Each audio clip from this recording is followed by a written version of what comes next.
right, time to bring it all together. We're going to simplify each expression and write your answer using only positive exponents.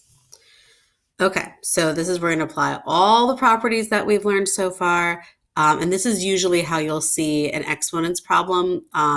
They'll want the final answer to be only positive exponents. Okay, so let's start. First thing we're going to do is that distributive property thing. It's actually called the product of power. We distribute this power to every part of this product. So I'm going to have 2 to the third power, x to the third power, and y to the negative fifth to the third power. All right, let's see what I need to analyze here. 2 to the third power is 8. X to the third over here, I'm going to multiply these two because it's a power being raised to a power. So negative 5 times 3 is negative 15. And now I do need to write my answer with only positive exponents. So that tells me I need to bring this to the denominator. So how this is going to look, the 8x to the third, those are positive exponents. No, there's nothing negative there. But the y to the negative 15th does need to move to the denominator. And that is my final answer on that one. Let's try this. So we've got 2x raised to the negative second times y to the fifth over negative 4x squared times y squared. All right, so the first thing I'm going to do is distribute that negative second power here to everything inside the parentheses. So I've got 2 to the negative second, x to the negative second, and y to the fifth over negative 4x squared y squared. All right. So there's a few ways that you could go about this. Some people like to move things first and move the things that are of negative exponents to the denominator or vice versa.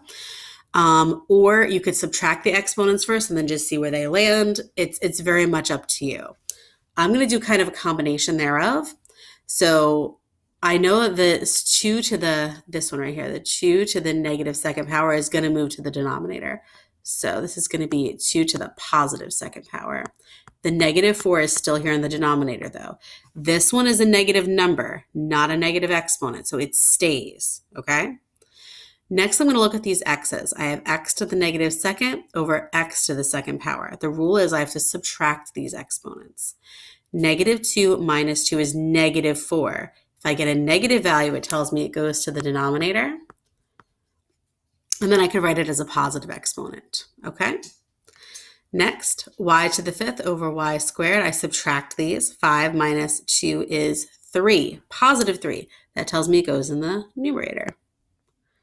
All right, so now I still have to evaluate these numbers over here. So I still have y to the third here. 2 squared is 4. 4 times negative 4 times x to the fourth. That's a lot of 4s. All right, so I've got y to the third power, and then the only thing I have to work out is 4 times negative 4, which is negative 16x to the fourth. And that is my final answer. Okay, let's try this one. So 12x to the eighth, y to the negative seventh, over 4x to the negative second, y to the third, all raised to the second power.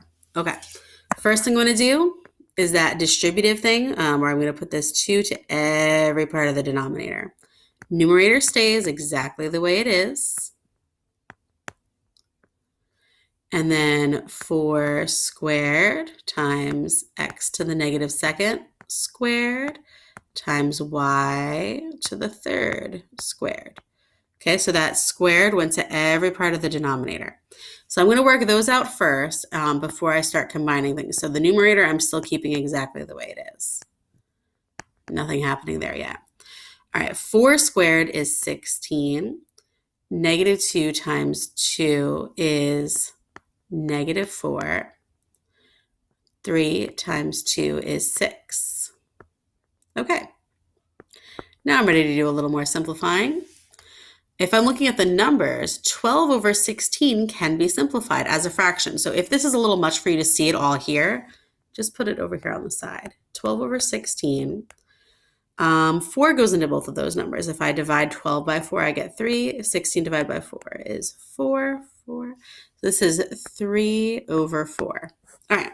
Now I'm ready to look at the x's and y's. So start with x.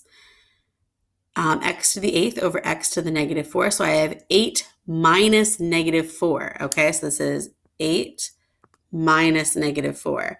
Remember, when you have minus negative, it becomes a positive. If you need to write this out separately, feel free to do so.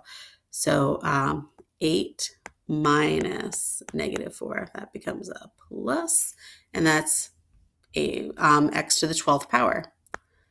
And the 12 is positive, so it stays up here.